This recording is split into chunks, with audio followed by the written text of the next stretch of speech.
सबका स्वागत है आज के इस क्लास में।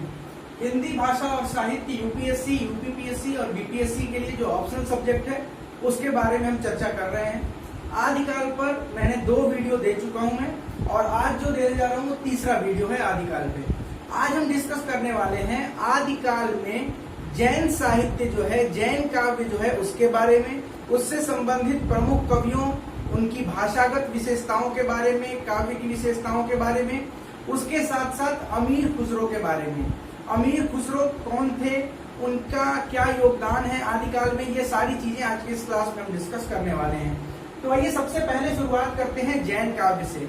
जब मैंने पहला वीडियो बनाया था उसमें मैंने जैन काव्यों की कुछ विशेषताएं बताई थी और इसके पिछले वाले वीडियो में हमने नाथ साहित्य और उसके साथ साथ जो सिद्ध साहित्य है उसके बारे में चर्चा की थी। अब दरअसल नाथ साहित्य हो या सिद्ध साहित्य हो या जैन साहित्य हो, ये धार्मिक या आध्यात्मिक साहित्य के अंतर्गत आते हैं। मैंने बताया था ना कि शुरुआत में आपको जब मैंने पहला वीडियो बताया था तो उसमें मैंने बताया आपको कि एक धार्मिक साहित्य लिखा गया आदिकाल में और एक लिखा गया दरबारी साहित्य। तो ये आध्यात्मिक या धार्मिक साहित्य की एक शाखा है, जैन काव्य शाखा। इसके जो प्रमुख कवि हैं वो हैं स्वयंभू, हेमचंद्र, पुष्पदंत और रामसिंह। ये लोग जो हैं ये प्रमुख रचनाकार के रूप में इनकी गिनती होती है। अब दरअसल जैसे नाथ साहित्य और सिद्ध साहित्य में वो अपनी विचारधाराओं का उपदेश देते थे, अपनी विचारधाराओं को प्रचारित प्रसारित करते थे और उसके लिए उन्होंने साहित्य की रचना की। ठीक वैसे ही जैन काव्य में भी साहित्य रचना का जो पहला ध्येय है वो है जैन धर्म की, जैन संप्रदाय की शिक्षाओं का प्रचार करना या प्रसार करना। संप्रदाय की शिक्षा का प्रसार है, इसलिए साहित्यिक सूक्ष्मताओं का अभाव हमने नाथ और सिद्ध साहित्य में देखा था। यहाँ पर जो काव्य है उसको हम उपदेशात्मक काव्य कहेंगे। उपदेशात्मक काव्य वे काव्य होते हैं जहाँ पर किसी व्यक्ति को उपदेश दिया जा रहा हो और वो काव्य की भाषा में, काव्य की शैली में दिया जाए, उसे उपदेशात्मक काव्य हम कह सकते हैं। पहले कवि जो है प्रमुख रचनाकार हैं, उनका नाम है हेमचंद्र। 11वीं शताब्दी में माना जाता है कि इनका समय काल जो है वो 11वीं शताब्दी है। इनकी जो रचनाएं हैं उसमें 3 चीजें प्रमुखता से देखने को हमें मिलती हैं: उपदेशात्मक, वीरतापरक और श्रृंगार प्रधान रचनाएं। यानी कि इनकी रचना, अब देखिए मैंने पहले क्या बताया और दूसरा मैंने अभी क्या बताया, दोनों में आपको कॉन्ट्राडिक्शन देखने को मिल रहा होगा, विरोधाभास देखने को मिल रहा होगा। ये विरोधाभास हम हेमचंद्र की रचनाओं में महसूस कर सकते हैं कि जहां पर जैन काव्य साहित्य में उपदेशात्मक भाषा या उपदेशात्मक काव्यों की रचना होती थी, वहीं पर हेमचंद्र के काव्यों में हमें वीरता परक रचनाएं भी देखने को मिल रही हैं और श्रृंगार प्रधान रचनाएं भी देखने को मिल रही हैं। ये हेमचंद्र की काव्य की विशेषता है। ठीक है, अब उदाहरण देखिए, मैं बता रहा हूं कि वीरता परक उपदेशात्मक तो क्लियर है कि जैन धर्म अपने संप्रदाय की शिक्षाओं का प्रचार करेंगे तो उपदेश ही दिया जाएगा। अब देखिए वीरता परक जो इनकी रचनाएं हैं उसका उदाहरण देखिएगा। भला हुआ जो मारिया बहिणी मारा कंतु, लज्जे जमतु वयसी हूं, जय भग्गा घर अंत। इसका मतलब है यहाँ पर एक स्त्री दूसरे स्त्री से कहती है कि हे बहन, अच्छा हुआ जो मेरा पति युद्ध में ही मारा गया, अच्छा हुआ जो मेरा पति युद्ध में ही मारा गया, क्योंकि यदि वो युद्ध से वापस भागकर घर आता तो मुझे बहुत लज्जा आती, अपने लोगों के सामने, अपने सखियों के सामने मुझे शर्मिंदगी महसूस होती मुझको। ये कह रही है एक सखी। तो यहाँ पर क्या है, वीरता है ना, कि यहाँ ये वो नहीं देख रही है कि उसका पति मर गया, वो इस बात से खुश है कि वो वापस भाग कर, मैदान छोड़कर वापस नहीं आया, क्योंकि वो आता तो ये अपने सखी के सामने, अपनी और जो इसकी सहेलियां हैं उसके सामने वो लज्जित होती। दूसरा उदाहरण देखिए, खग बिसाहि जहि लहूं, पियताहि देसहु जाहि, रण दुबिखे भगाई जुझे न बलाम। ठीक है, मैं फिर से पढ़ता हूँ। देखिए ये जो भाषा है ना, यहाँ पर आपको खड़ी बोली नहीं मिलेगी, अपभ्रंश भाषा है। और अपभ्रंश तो हिंदी तो है मगर पुरानी हिंदी है, हिंदी का क्रमिक विकास हुआ है तो आज जो हम हिंदी बोलते हैं वो आई है। तो यहाँ पर देखिए, खग विसाहि जहि लहूं, मैं पहले बोल दे रहा हूँ फिर अर्थ बताऊंगा। पियताहि देसहु जाहु, रण दुभिक्षे, दुभिक्षे है, ठीक है, भगई वीर जुझे न बलाम। इसका अर्थ क्या होता है ये मैं आपको बता रहा हूँ। यहाँ जो नायिका है वो कहती है कि मुझे उस जगह पर या उस देश में ले चलो जहां तलवारों का व्यापार होता हो, तलवारों का जहां व्यापार होता हो, क्योंकि यदि मैं इस हाल में यहाँ पर रही तो मैं युद्ध करना भूल जाऊंगी। युद्ध की जो कुशलता है वो इसको ये कह रही है कि ये भूल जाएगी। तो मैं एक बार फिर से पढ़ के बताता हूँ, सुनिएगा आप क्या है। ये कहा है कि खड्ग बिसाहि जय लहऊ पियता ही देसहु जाय रण दुभिक्षे भगाई वीर जुझे न बनाऊं। यहाँ तो योद्धाओं का अकाल पड़ गया। यहाँ बोला है ना रण दुर्भिक्षे, यहाँ पे दुर्भिक्ष का मतलब होता है अकाल। हिंदी में अब हम आएंगे तो दुर्भिक्ष होगा, यहाँ पे दुर्भिक्षे लिखा हुआ है, तो इसका मतलब है कि यहाँ पर तो अकाल पड़ गया है। आप ऐसे जगह पर ले चलिए जहाँ, यहाँ युद्ध का अकाल पड़ा हुआ है, आप ऐसे जगह पर ले चलिए जहाँ पर तलवारों का व्यापार होता हो। चलिए आगे बढ़ते हैं। हेमचंद्र को प्राकृत का पाणिनि कहा जाता है। पाणिनि के बारे में संस्कृत में हम अध्ययन करते हैं। संस्कृत में जो स्थान पाणिनि का है वो स्थान हेमचंद्र का प्राकृत में है। इनको प्राकृत का पाणिनि कहा जाता है। प्राकृत और अपभ्रंश का प्रयोग हुआ है।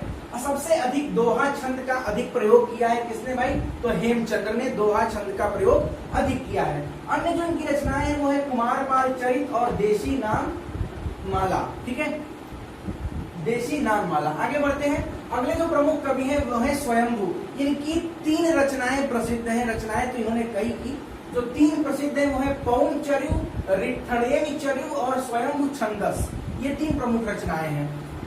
पौंचर्यु जो है ये राम कथा पर आधारित है और 5 कांडों में विभक्त है। राम कथा पर आधारित 5 कांडों में विभक्त एक ग्रंथ है जिसको हम पौंचर्यु के नाम से जानते हैं और इसके रचयिता है स्वयंभू।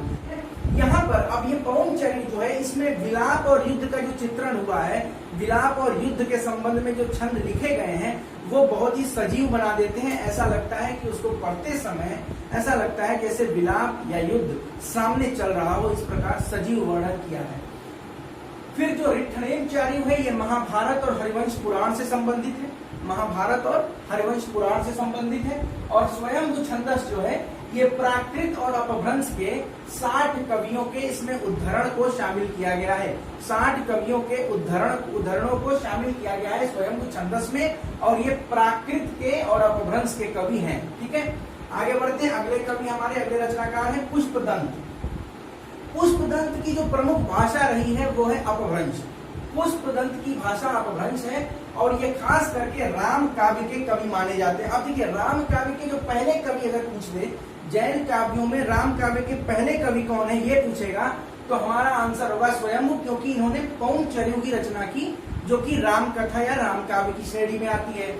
दूसरे कवि, राम काव्य के जो दूसरे कवि आते हैं जैन में, जैन काव्य शाखा में, वो है पुष्पदंत। ठीक है, इन्होंने महापुराण जसहर चर्यु और राय कुमार चर्यु भी लिखा। ठीक है, महापुराण जसहर चर्यु और राय कुमार चर्यु। इसमें जो है महापुराण में 63 महापुरुषों के जीवन में घटित होने वाली घटनाओं को, घटित हुई घटनाओं को इन्होंने लिखा है महापुराण में। 63 महापुरुषों की राम कथा में फेरबदल देखने को मिलता है। किसके राम कथा में? तो यहाँ पे पुष्पदंत के द्वारा जो महापुराण लिखा गया ये भी राम काव्य है।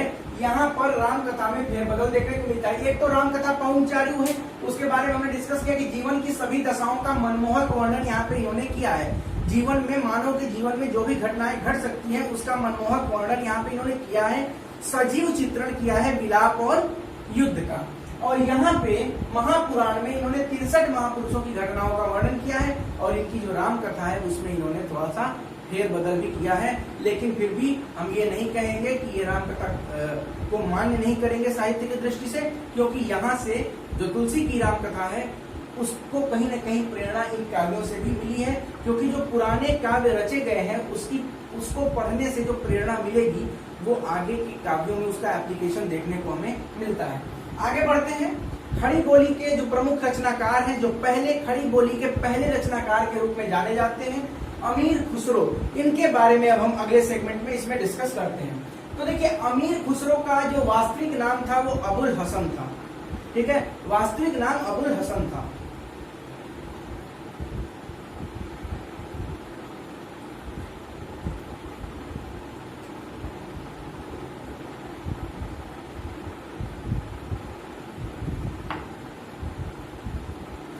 खड़ी बोली के पहले कवि अमीर खुसरो को हिंदी और उर्दू खड़ी बोली की, हिंदी की और उर्दू दोनों, ये जितनी भी भाषाएं लिखी है ना, हिंदी है, उर्दू है और खड़ी बोली है, इसके पहले कवि के रूप में प्रस्तुत किया जाता है अमीर खुसरो को। अमीर खुसरो की जो प्रमुख ग्रंथ है वो पहेलियां, मुकरियां, गजल आदि हैं। ठीक है, पहेलियां, मुकरियां, गजल, दो सुखने, ये भी लिखा करते थे। अब देखिए, अमीर खुसरो सिर्फ एक साहित्यकार नहीं थे, बल्कि एक साहित्यकार, एक इतिहासकार और एक संगीतकार, ये तीनों के गुण इनके अंदर थे। ठीक है, ये एक किसी खास दरबार में नहीं थे, ये दरबारों के ट्रांजिशन के समय, इनका समय जो है वो दरबारों के ट्रांजिशन का समय है। खिलजी वंश के बाद तुगलक वंश, तो खिलजी वंश में भी रहे हैं दरबार में कवि, और तुगलक वंश जब आया उसमें भी दरबारी कवि के रूप में अमीर खुसरो रहे हैं। अब आगे देखिए, इनके जो रचनाएं हैं, इनका जो साहित्य है, उसको हम विशेषता दो भाग में यदि बांटें तो एक होगा ज्ञान मूलक साहित्य और दूसरा होगा सूफियाना साहित्य, सूफी भाव से संबंधित साहित्य। अब ज्ञान मूलक साहित्य का मतलब है, जब हम भक्ति काल पढ़ेंगे तो हम उसमें ज्ञान मार्गी शाखा पढ़ेंगे। जो सूफी शाखा है ना, निर्गुण भक्ति शाखा से हमें संत काव्य धारा और सूफी काव्य धारा मिलता है। वैसे ही यहाँ पर जब हम अमीर खुसरो के बारे में पढ़ेंगे तो अमीर खुसरो में सूफियाना भाव भी देखने को मिलेगा और ज्ञान मूलक चीजें भी देखने को मिलेंगी। ये वो समय है जब दरबार में कवि रहते हैं, लोगों का मनोरंजन करते हैं। मनोरंजन करने का लोगों के पास अलग अलग साधन है, वो डिपेंड करता है कि आप किस प्रकार से मनोरंजन प्रस्तुत करते हैं। मनोरंजन, आप एक श्लील मनोरंजन प्रस्तुत कर सकते हैं और एक अश्लील मनोरंजन। श्लील मनोरंजन, जिसको हम स्वस्थ मनोरंजन भी कहते हैं, यहाँ पर आप किसी प्रकार के एडल्ट चीजों का प्रयोग नहीं करेंगे, एडल्ट वर्डिंग्स का यूज नहीं होगा। यहाँ पर जो शब्द प्रयोग होंगे वो स्वस्थ मनोरंजन की दृष्टि से होंगे। तो पहेलियां और मुकरियां जो हैं, ज्ञान मूलक साहित्य अमीर खुसरो में जो पहेलियां और मुकरियां हैं, ये स्वस्थ मनोरंजन का पर्याय है, किसी प्रकार की अश्लीलता देखने को नहीं मिलती है। अब उदाहरण के लिए देखिए, पान क्यों सड़ा, घोड़ा क्यों अड़ा और रोटी क्यों जली। इसमें एक ये भी आता है, रोटी क्यों जली। तो पान क्यों सड़ा, घोड़ा क्यों अड़ा, रोटी क्यों जली, इसको दो सुखने कहते हैं। अगर रोटी क्यों जली हटा दे, सिर्फ पान क्यों सड़ा और घोड़ा क्यों अड़ा ले लें, तो ये दो सुखने इसको बोलते हैं, इस रचना को। और इसका उत्तर पूछ रहा है, कवि पूछता है इसका उत्तर क्या होगा, तो इसका उत्तर होता है फेरा न था या पलटा न था। अगर पान को आप पान के सारे पत्तों को एक टोकरी में करके रख दे, उसको पलटे नहीं, एक ही जैसे वैसे ही जैसा का जैसा तह लगा के रखें वैसे ही छोड़ दें तो पान सड़ जाएगा। ठीक वैसे ही घोड़े के अगर शरीर पे आप हाथ नहीं फिराएंगे तो वो भी आगे चलने से अड़ जाएगा, वो रुक जाएगा, अकड़ जाएगा। तो इस प्रकार ये स्वस्थ मनोरंजन भी था। और ज्ञान मूलक साहित्य की बात की गई तो ज्ञान भी मिल रहा है, ऐसा तो है नहीं कि इसमें ज्ञान नहीं मिल रहा है। मैं आगे बढ़ता हूँ, मेरे पास एक और उदाहरण है इससे संबंधित, वो मैं आप लोगों को बताता हूँ, मैं देख लूं कि वो उदाहरण कौन सा था।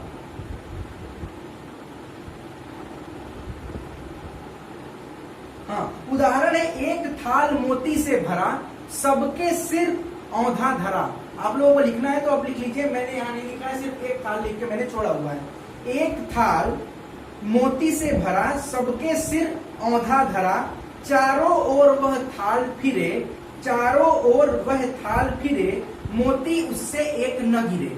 यानी एक ऐसा थाल है जो औंधा धरा हुआ है, उल्टा करके ऐसे धरा हुआ है, और उसमें मोती, एक थाल मोती से भरा, सबके सिर औंधा धरा। सबके सिर के ऊपर एक थाल है जो मोतियों से भरा हुआ है, जहां जाइए वहां वो चलता जाता है, लेकिन विशेषता है कि उसमें से एक भी मोती गिर नहीं रही है।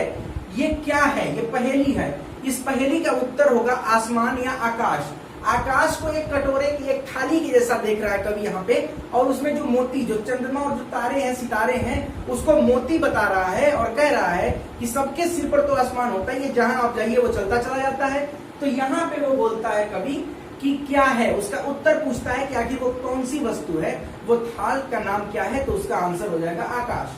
ठीक है, आगे बढ़ते हैं, ज्ञान मूलक साहित्य से आगे हटकर हम चलते हैं अमीर खुसरो के कुछ सूफियाना भाव। अब देखिए, सूफी काव्य में दो चीजें होती है, एक होता है इश्क हकीकी और एक होता है इश्क मजाजी। इश्क हकीकी और इश्क मजाजी, इसमें क्या है, इश्क मजाजी से इश्क हकीकी की तरफ ले जाती है गजल।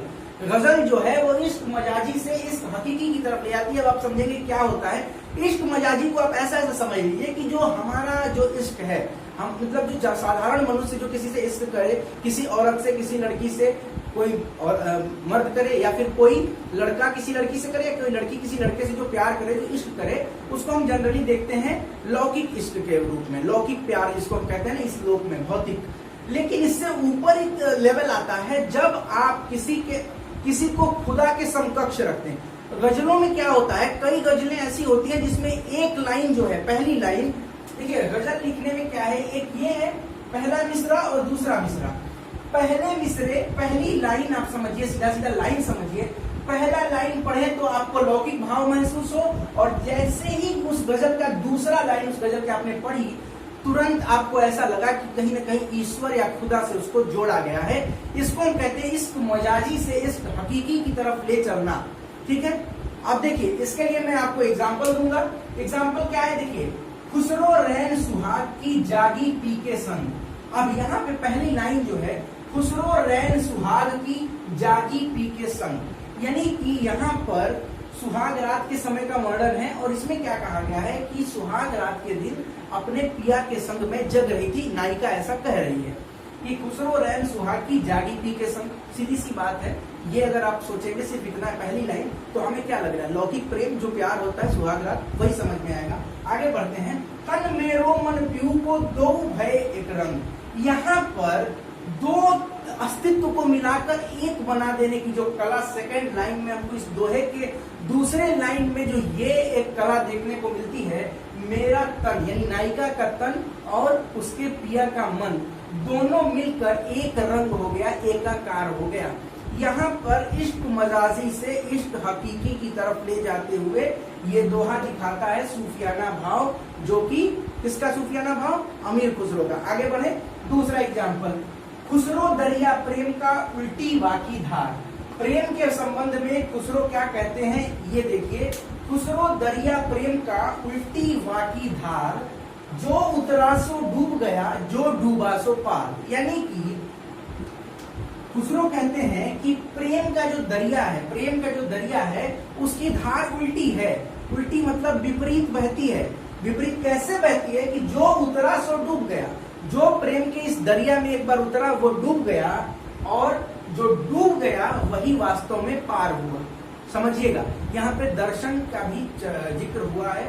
दर्शन इस दोहे में देखने को आपको मिलेगा कि खुसरो दरिया प्रेम का उल्टी वाकी धार, जो उतरा सो डूब गया, जो डूबा सो पार। यानी कि खुसरो कहते हैं प्रेम के दरिया में जिसके बहाव उल्टी है, उसमें यदि आप उतरते हैं तो आपका डूबना तय है, और अगर आप डूब गए इसका मतलब है कि आप पार पा गए। ठीक है, तो ये खुसरो की कुछ बातें हैं।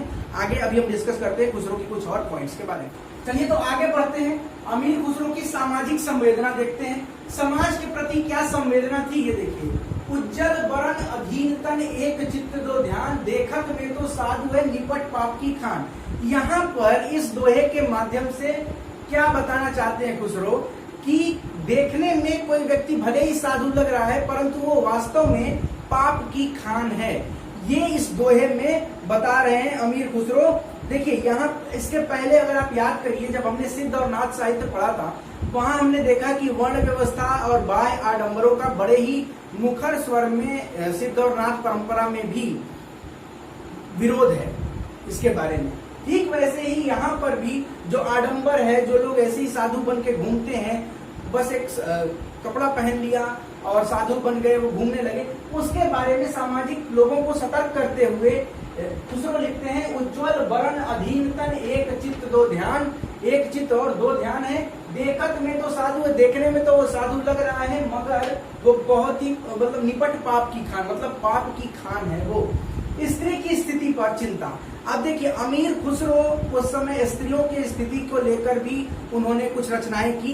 ये मैंने यहाँ पे लिखा नहीं है, मैं सिर्फ आपको बोल रहा हूँ, आपको नोट करना है तो नोट कर लीजिए। लिखिए, स्त्रियों की दशा पर अमीर खुसरो के क्या विचार थे। काहे को बियाहे परदेश सुन बाबुल मोरे, काहे को बियाहे परदेश सुन बाबुल मोरे, भैया को दीहे बाबुल महला दो महला, भैया को दीहे बाबुल महला दो महला, हमको दिहे परदेश सुन बाबुल मोरे, मैं तो हूँ बाबुल तेरे खूंटे की गया, हाकी हूँ की जाऊं परदेश सुन बाबुल मोरे। इसमें इस रचना में वर्णन करते हैं खुसरो कि एक लड़की अपने पिता से कह रही है कि आप अपने पुत्र को यानी मेरे भाई को तो महल दुमहल बना के देंगे, ठीक है, लेकिन हमें क्या देंगे आप? मैं तो आपके दरवाजे पर जैसे गाय बंधी रहती है खूंटे से, वैसे ही मैं भी खूंटे से बंधी हुई एक गाय हूँ। आप कभी भी मुझे हाँक देंगे। हाँकना का मतलब होता है भगाना, हाँकना। गाय हाँकना का मतलब होता है गाय को आगे बोला जाता है ना, आगे बढ़ाने के लिए आवाज लगाई जाती है। तो वही ये कह रही है कि आप मुझे तो एक दिन इस घर से भेज देंगे, परदेश भेज देंगे, लेकिन जो आपका पुत्र है यानी मेरा भाई है उसको आप महल दुमहल बना करके यहीं पर दे देंगे। ये स्त्रियों की स्थिति पर भी उन्होंने लिखा। खुसरो की भाषागत विशेषताओं के बारे में देखिए बड़ा मजा, बहुत मतलब इंटरेस्टिंग बात है यहाँ पे कि खुसरो की जो भाषा है उसके बारे में समझिएगा। खड़ी बोली, ब्रज भाषा दोनों का समन्वय है। कहीं कहीं तो ऐसा होता है कि एक ही दोहे में, एक ही रचना में खड़ी बोली और फारसी दोनों देखने को मिलेगा। मैं एग्जाम्पल दूंगा आपको। यदा कदा फारसी और हिंदी का समन्वय भी देखने को मिलता है। फिर ब्रज भाषा जो इनकी है, जिस ब्रज भाषा में यहाँ पर लिखा है खुसरो ने, देखिए ब्रज भाषा को साहित्यिक पहचान दिलाने वाले जो कवि हैं वो सूरदास हैं। उसके पहले लोक भाषा के रूप में थी, लेकिन ऐसा नहीं है कि सूर से पहले ब्रज भाषा लिखी नहीं गई, परंतु जो उत्कर्ष दिया गया ब्रज भाषा में, जो उत्कर्ष आया वो सूर की वजह से आया। ब्रज भाषा जो इनकी है, खुसरो की जो ब्रज भाषा है वो भक्ति काल और रीति काल की ब्रज भाषा के आसपास दिखाई देती है, मतलब उसके नजदीक दिखाई देती है, ठीक है। 19वीं सदी में खड़ी बोली, हमें पता है 19वीं सदी में जब गद्य की रचनाओं की अधिकता होती गई जैसे जैसे, ऐसा नहीं है कि शुरुआत में गद्य नहीं लिखे गए, मगर गद्य का विकास आदिकाल भक्तिकाल के दौरान बड़ा ही कम रहा। आगे चलकर विकास हुआ। 19वीं शताब्दी में हम देखते हैं कि गद्य का बहुत ज्यादा विकास होता है। जब 19वीं सदी में खड़ी बोली का विकास हुआ, उससे 500 वर्ष पहले खुसरो ने खड़ी बोली के ऐसे अप्रतिम उदाहरण रखे हैं अपनी साहित्य में कि हमें विश्वास नहीं होता है कि जिस खड़ी बोली का विकास 19वीं शताब्दी में हम देखते हैं, खुसरो ने उससे लगभग 500 साल पहले इतने अप्रतिम साहित्य की रचना उसी खड़ी बोली में की है, ठीक है। अब एग्जाम्पल मैं आपको बताता हूँ, जो मैंने यहाँ लिखा है उसी से बताता हूँ। अब एक थाल मोती से भरा सबके सिर औंधा पड़ा, मैंने बताया था ना एग्जाम्पल, एक थाल मोती से भरा सबके सिर औंधा पड़ा। ये जो रचना है ये ठेठ हिंदी की रचना है, इसमें कहीं भी आपको ब्रज भाषा देखने को नहीं मिलेगी, ठीक है। मैं बताता हूँ, मैं पूरा बोलता हूँ। एक थाल मोती से भरा सबके सिर औंधा धरा, चारों ओर वह थाल फिरे मोती उसमें एक न गिरे। ये जो रचना है ये ठेठ हिंदी की रचना है। ठेठ हिंदी मतलब खाली हिंदी, सिर्फ और सिर्फ हिंदी, इसका हिंदी का प्रयोग हुआ है। जबकि यहाँ पर ये दूसरा दोहा आप देखते हैं, खुसरो रैन सुहाग की जागी पी के संग, तन मेरो मन पीऊ को दो भय एक रंग। यहाँ पर आपको खड़ी बोली और ब्रजभाषा दोनों का समन्वय देखने को मिलता है। कि मैंने यहाँ पे कहा कि खड़ी बोली और ब्रजभाषा का समन्वय अमीर खुसरो की रचनाओं में हमें देखने को मिलता है। आगे बढ़ते हैं, आगे बढ़े, नेक्स्ट बढ़ते हैं। ये दो तो हो गए, ठेठ हिंदी और खड़ी बोली ब्रजभाषा का प्रयोग। इसके अलावा ब्रजभाषा और फारसी का प्रयोग जो किया है अमीर खुसरो ने, वो मैं आपको बताता हूं, मैं देखकर बताऊंगा। आपको नोट करना है तो नोट कर लीजिए, ठीक है। भाषागत रूप में खड़ी बोली और फारसी भाषा को, ब्रज भाषा और फारसी भाषा को एक ही साथ प्रयोग करना। लिखिए, आपको लिखना है तो, जेहाल मिश्की मगुन तगाफुल दुराए नैना बनाए बतिया। जेहाल मिश्की मकुन तगाफुल दुराए नैना बनाए बतिया, किताब हिजरा न दार में जा। किताब हिजरा न दार में जा, न लेहु काहे लगाए छतियां। यहाँ पर जो न लेहु काहे लगाए छतियां है, न लेहु काहे लगाए छतियां मैं लिख रहा हूं, न लेहु काहे लगाए छतियां, ये ब्रज भाषा है। न लेहु काहे लगाए छतियां, ये ब्रज भाषा है। जबकि इसके पहले वाली जो लाइन है, जेहाल मिश्की मगुन तगाफुल, जेहाल मिश्की मगुन तगाफुल, मैं लिख ही देता हूं, आप लोगों को दिक्कत ना हो इसलिए मैं लिख देता हूं यहां पे।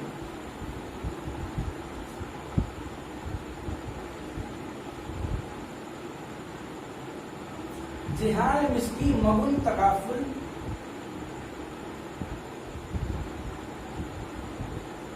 जिहाल मिस्की मगुन तगाफुल दुराए नैना बनाए बतियां, दुराए नैना बनाए बतियां।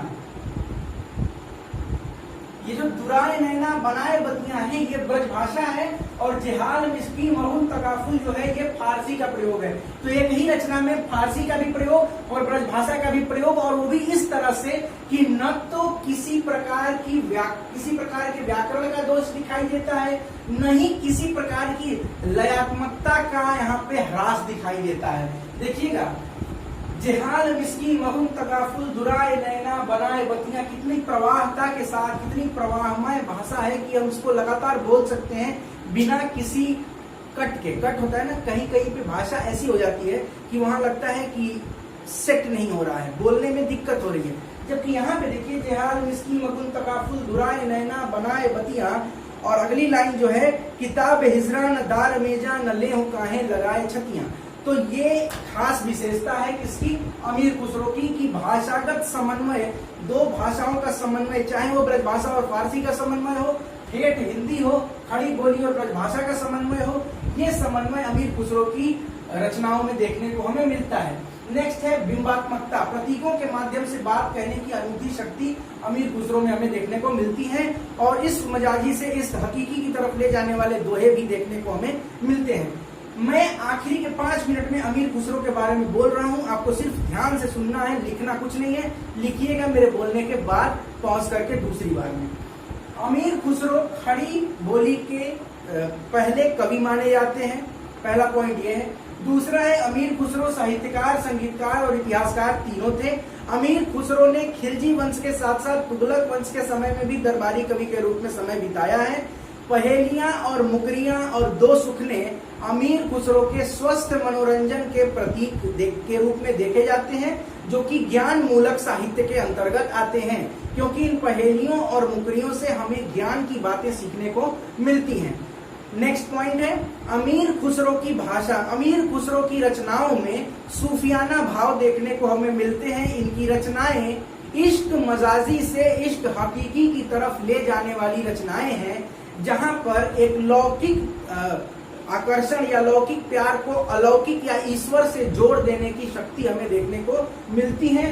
उदाहरण के रूप में, खुसरो रैन सुहाग की जागी पी के संग, तन मेरो मन पीऊ के भय, तन मेरो मन पीऊ को दो भय एक संग। आगे आते हैं, अमीर खुसरो में समाज के प्रति संवेदना देखने को मिलती है। उज्जवल बरन अधीन तन एक चित्त दो ध्यान, देखत में तो साधु है निपट पाप की खान। इसके अलावा भाषागत सौंदर्य की बात करें तो फारसी और ब्रज भाषा को साधारण तरीके से, बहुत ही असाधारण तरीके से समन्वय देखने को मिलता है। इनकी ब्रज भाषा रीतिकालीन और भक्तिकालीन ब्रज भाषा के आसपास दिखाई देती है। 19वीं सदी में जब खड़ी बोली में गद्य की रचनाएं काफी आने लगी और विकास हो गया, उसके 500 वर्ष पहले कोई व्यक्ति खड़ी बोली का इतना ठेठ प्रयोग कर सकता है, एक थाल मोती से भरा सबके सिर औंधा धरा, ये अपने आप में एक सुखद आश्चर्य है। नेक्स्ट है, ब्रजभाषा और फारसी के समन्वय में जिहाल मिस्की मगुन तकाफुल दुराए नैना बनाए बतियां, ठीक है। और नेक्स्ट लाइन में भूल जा रहा हूँ बार बार, किताब हिजरा न दार मेजा न ले काहे लगाए छतियां। यहाँ पे ब्रजभाषा और फारसी का साथ साथ प्रयोग देखने को मिला है। और लास्ट में इनकी बिंबात्मकता और प्रतीकों के माध्यम से बात कहने की क्षमता भी अद्वितीय है। तो इस तरह से अमीर खुसरो के बारे में आज हमने डिस्कस किया। कल के क्लास में हम डिस्कस करने वाले हैं पद्मावत के बारे में, विद्यापति के बारे में कल डिस्कस करेंगे, पद्मावत नहीं विद्यापति के बारे में। उसके बाद से रासो साहित्य की चर्चा कल करेंगे। आदिकाल पर अभी 2 वीडियो मुझे लगता है और आएंगे। आशा करता हूं आपको ये वीडियो पसंद आया होगा। अगर अच्छा लगेगा, अगर अच्छा लगता है तो लाइक करें, कमेंट करें, शेयर करें, चैनल को सब्सक्राइब करें, टेलीग्राम चैनल से भी जुड़े। बहुत बहुत धन्यवाद आप सबका। Thank you so much.